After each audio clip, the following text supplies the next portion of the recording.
and gentlemen, let's go. Level up. lifestyle, wellness, and a damn good time. Level up. Level up. Level up. Level up. Ladies and gentlemen, Let's go. Hit it.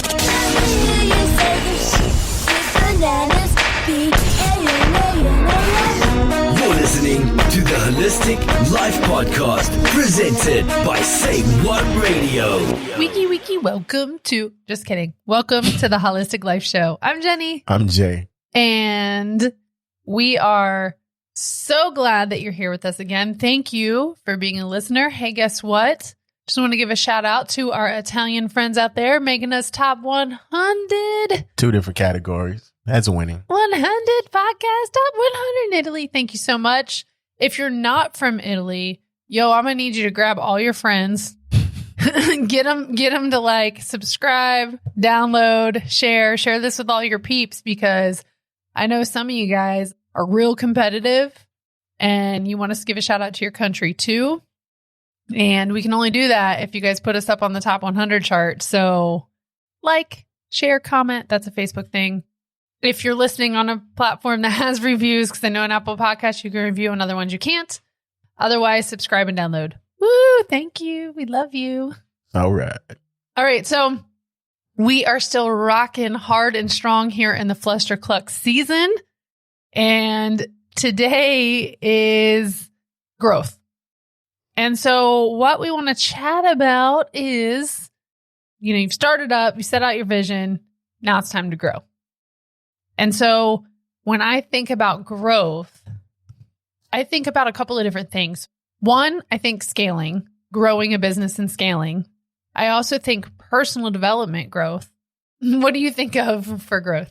I don't know. That's always a weird question for me because I kind of view things differently outside of the box. I mean, you're definitely the logistical business person in the relationship. So I really don't like this right now. I don't want to be the logistical. I want to be the free spirit fun person. I keep being the logistical person. I said in business. I know, but that's what I'm saying. But there's a time and place for, certain aspects of the business. I'll say, how about that? That's fine. And what you guys are hearing here is like you're experiencing where when there's certain things about yourself that you may not like, that you're naturally really good at, it's just learning how to embrace them. And you're also experiencing growth right here. Yes. In the moment. I'm like, I don't want to be that. And you're like, it's a strength for you. Okay. Real question. Like, why don't you want to be that? What attachment do you have? That's a good question. So I think that for me, when I think of that, there's a couple attachments. One, it feels stiff. Because every time we're flowing and we're talking to a coach and all these things are flowing, I'm like, what about all the logistics? And my mind starts like wanting to dig into all of those things when it comes to like implementation. 1, 2, corporate America. So when I was working in corporate America and I was trying to, be seen and heard and trying to get into an executive position at a piece of crap company, but I was really trying to get into like a role of leadership. The everyday implementation was seen as a lower level job, and the visionaries don't just do the implementation, they have the visionary. So I think the stigma is attached to that, because then it just still made me feel like a lower level employee instead of having the vision. You're definitely not a lower level employee. You're CEO and founder of your own company. That is true. So, but then it's like, I don't want to always be like in the weeds, like figuring out all the details. Because I used to do that all the time for my old boss. He would be like, yeah, and then we'd have to figure out all the details. But it's something that you're naturally good at. I mean, I'm definitely not saying it's a bad thing, and that's super, super important. And sometimes it creates a lot of stress trying to think about all those little things. I just want to be like, someone else think of it. Ooh, growth moment. Oh, as we grow, guess what? We're going to have somebody on our team who's going to help us to execute the smaller details. And if you're listening and you're like along for this ride with Jenny and Jay and 2J Holla, shoot us an email if you're like, yo, I love the details. Then we at least will make sure to reach out to you when we open up that position. You got to be willing to let go of that, though. 2? No, but I can be. Okay. The thing is as we get bigger, I will be. I know I will be because there's other things that I want to like focus on, and I want to get more into the creative stuff. Stop laughing. Oh, no, it's funny. Fuck that. Wait till I find something you need to grow on. We going in on you. It's perfectly fine. I'm open for it. I am who I am. So, yeah, definitely. When we get there, holla at me. I guess it's like, for me, growth is just consistently to get better, because probably ever since you were young, you know, it's like, reach this goal, get a good job. I feel like now, in a long grand scheme of things, these short-term goals, these aspirations, like get in a house, get here, wherever here is. But it's like, growth for me is being a better business person, in the sense of not necessarily working harder, but working smarter, you know, finding the balance between that, like maybe not being so busy, finding the thing that you're good at, finding your own voice, finding the thing that works for you, and continuing to get better at it, you know, in business, and being an entrepreneur, and being a man, and being a husband, and being a brother, and being a son, you know, all that. Like, how can I be better all around? That's what growth means to me. So it's kind of more of a broad, abstract approach to growth. Okay. I mean, it still feels very similar, because I was trying to think of a visual, and the first visual I got was like water, you know, like a little water droplet, and then another droplet, and then another droplet, and it grows, right? But then I got this visual of your body, and when you eat and overeat and overeat and overeat, your waistline grows. That's one visual. Well, because I was just thinking, I mean, like, we understand what growth is, right? Because literally growth is something getting larger in size. But when you talk about it more abstractly, right, it's like your brain growing and expanding, you as a person growing and expanding, right? And not necessarily like physically getting larger in size, but from an abstract perspective. Perfect example, the growth of this show. Mm-hmm. Like, starting from Facebook shooting across the room to this. And I'm pretty sure we're going to continue to grow. But it's not like, okay, we got this set up, we're good, you know, but it's like, okay, what works? Even the season thing with the titles, how can we consistently get better and more proficient with this and what we're doing? Well, and even continuing to make sure that we're bringing you value and giving you the things that you want to learn about that will impact your life. Because I know one of the reasons why you come here is for our crazy banter, to hear me and Jay kind of get annoyed with me at times, and me be like bouncing off the walls. What intro is she going to do this week? Yeah, I had to think today, like, how do I want to be different? And it was probably weird, just like the rest of them. But anyways, I digress. Back to the growth idea. One of the things that we teach a lot, and we probably could teach even more, because it's a great reminder, is this is something that could really impact and change the trajectory of your life. And that is implementing a beginner's mindset.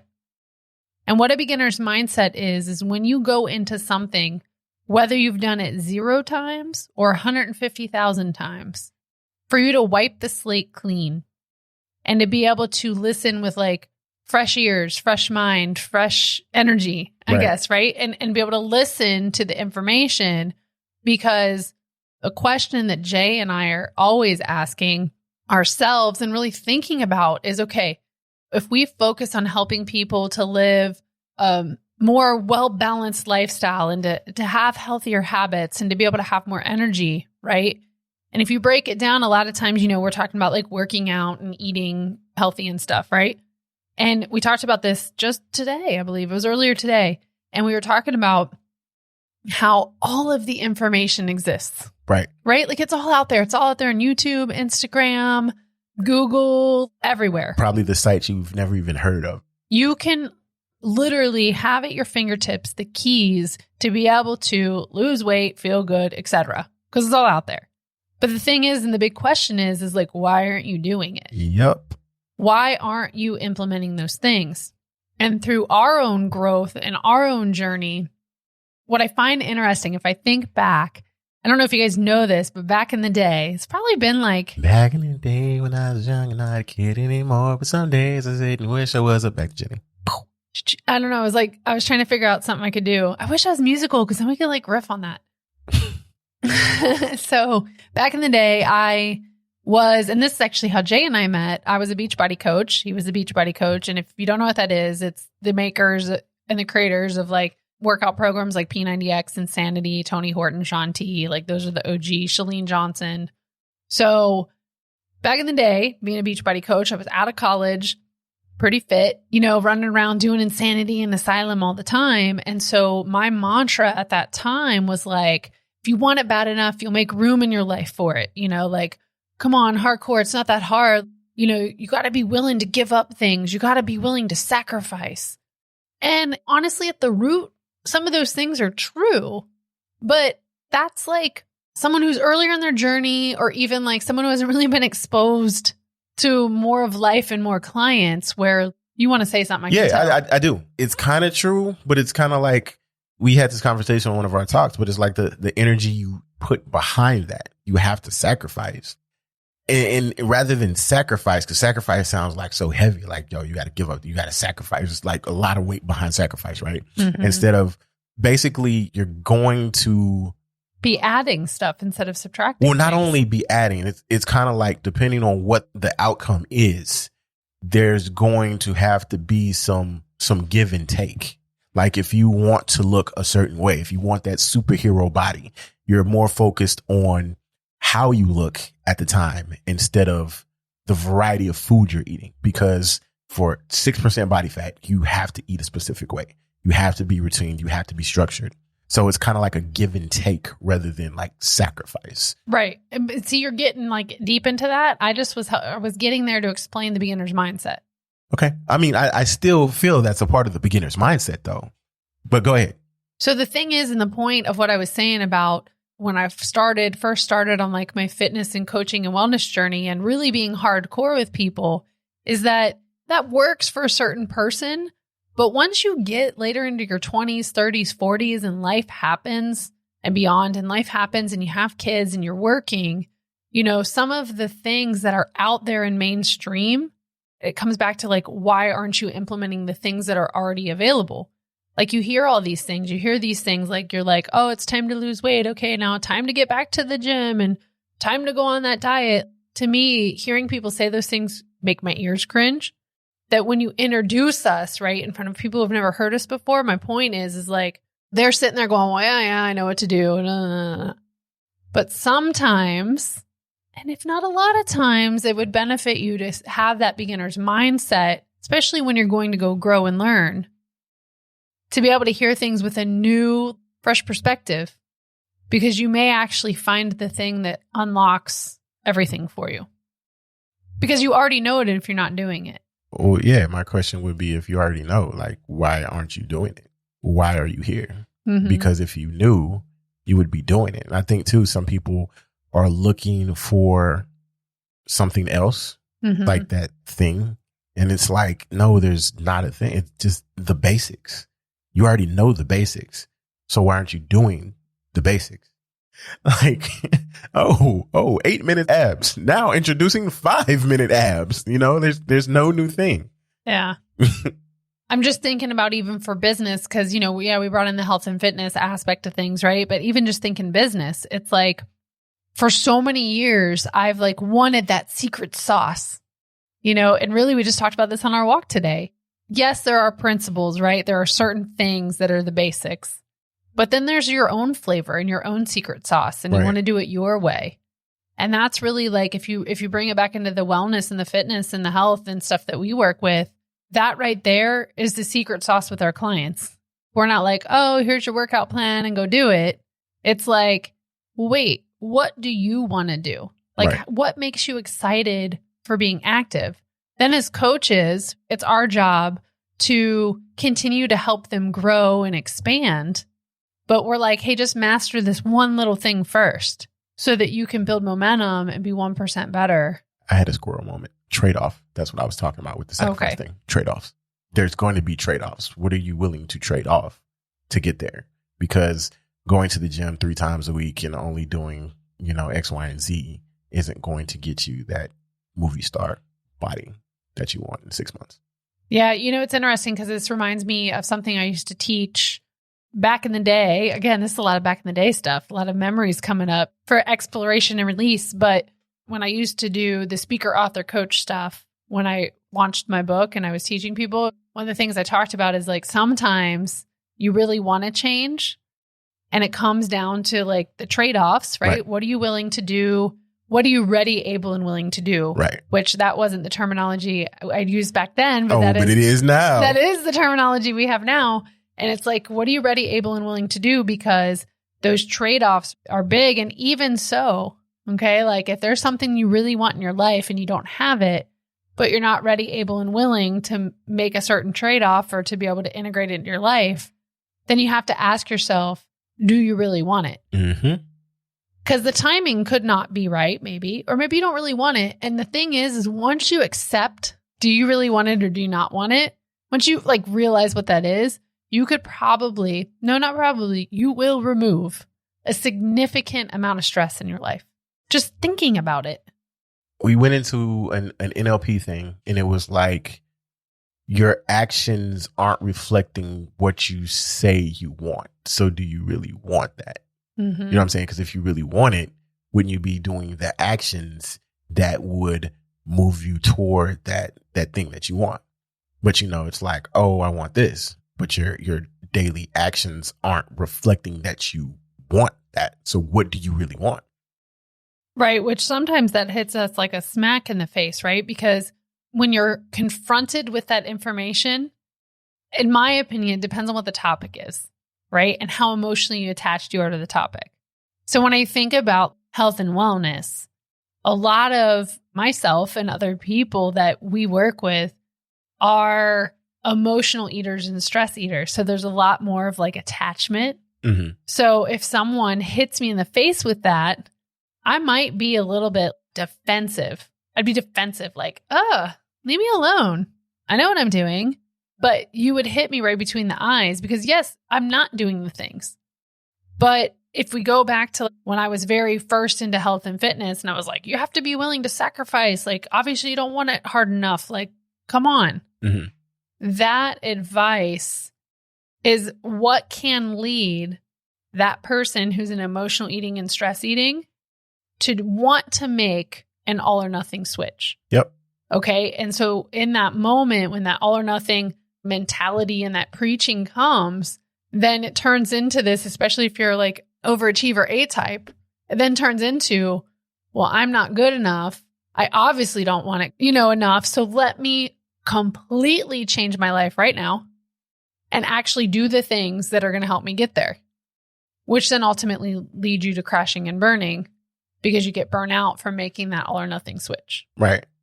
No, I think the all or nothing approach is definitely detrimental in a lot of things and a lot of aspects. And there should be a lot more of, this is kind of a tongue-in-cheek comment though, because it's like, yes, all or nothing, but people want results right now. But, to get that lasting solution, that consistent solution, that thing that's going to help you like live that lifestyle and create that lifestyle on your terms, it's going to take time.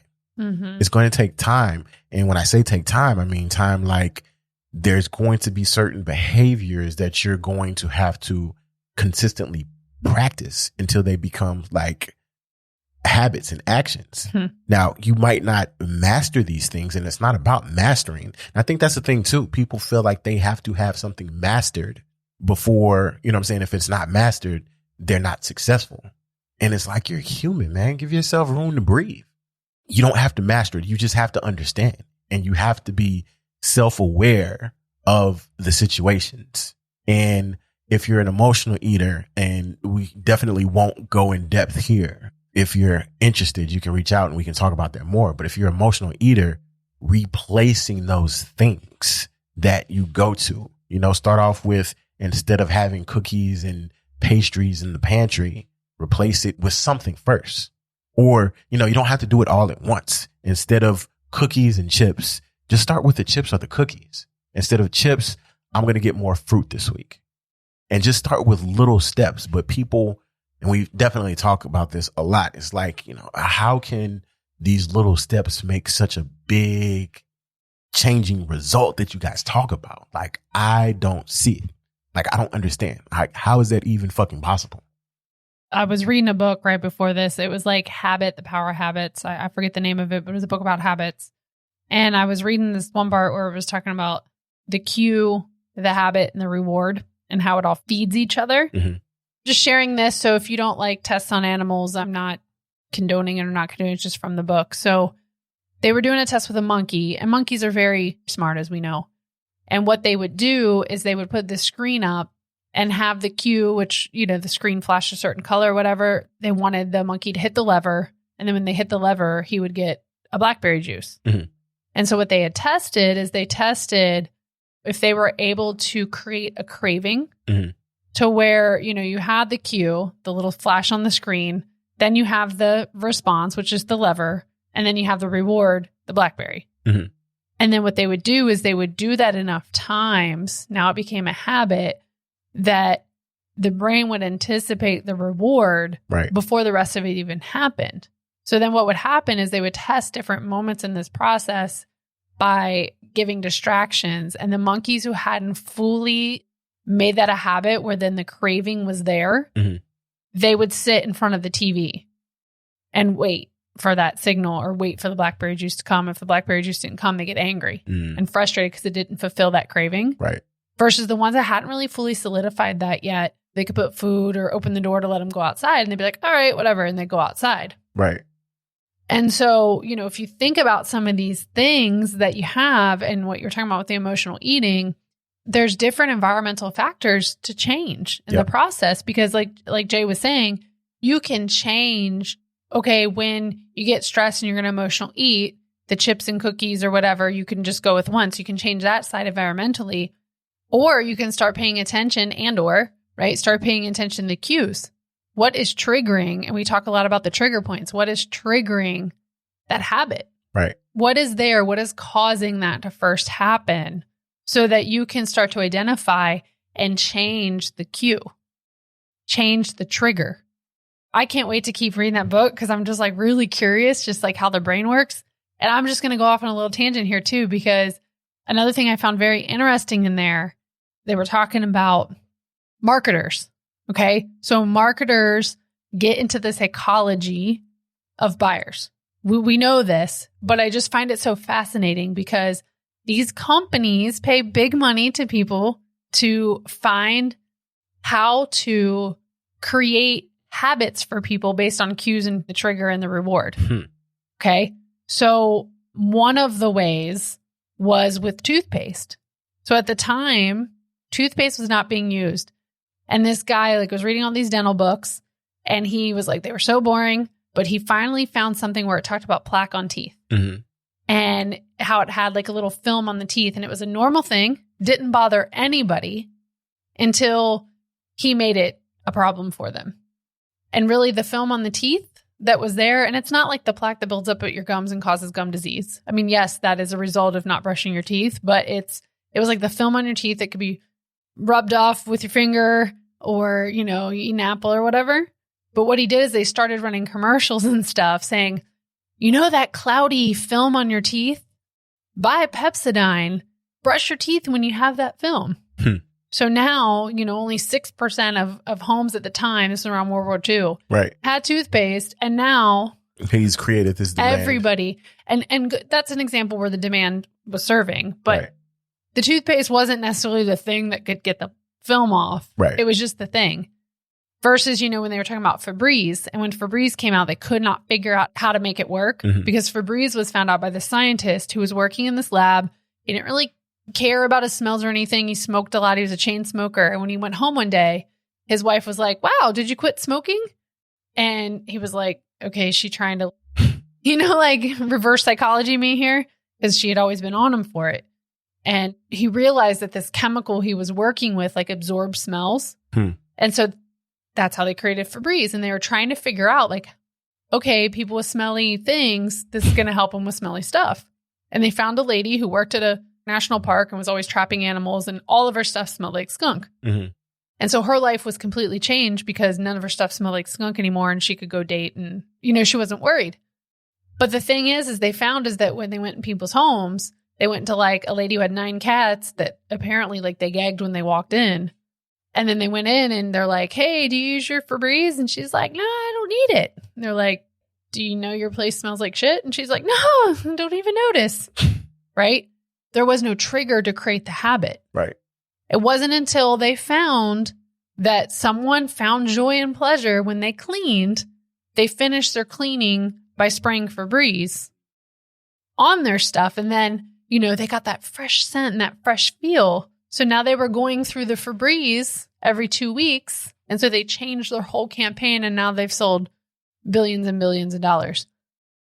So when we're talking about this growth and we're talking about all these things, even though you hear it all the time, there's so many things that have been marketed to us to have us consume certain things that aren't necessarily good for us or don't serve us. And yet we keep, as humans, we keep trying the things because that's what we hear on the regular, and we're so busy. We're so busy that we don't always stop to pause and realize like, okay, how can I get curious about this moment, and how can I turn this into a growth? Hence the beginner's mindset. Yeah. There's nothing new under the sun. You're going to hear stuff. You probably see and hear it all the time, man. New perspectives, new things.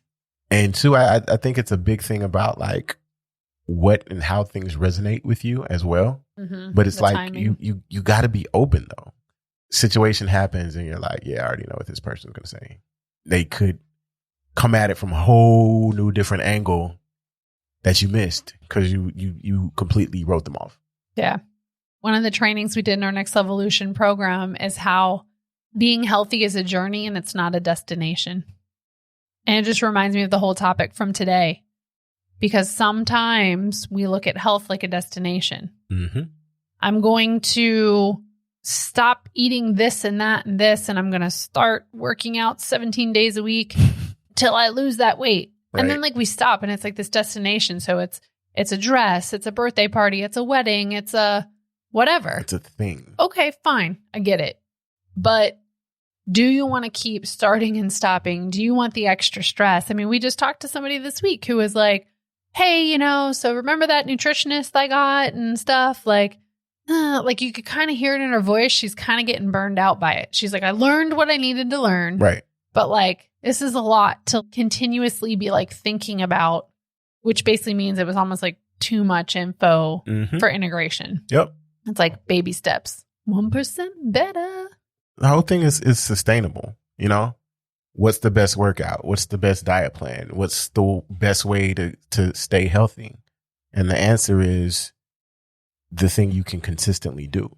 So if you don't see keto as being a lifestyle, no, that's not the best diet. If you hate running, it's not the best workout for you. Yeah, we're like the opposite of what you hear, right?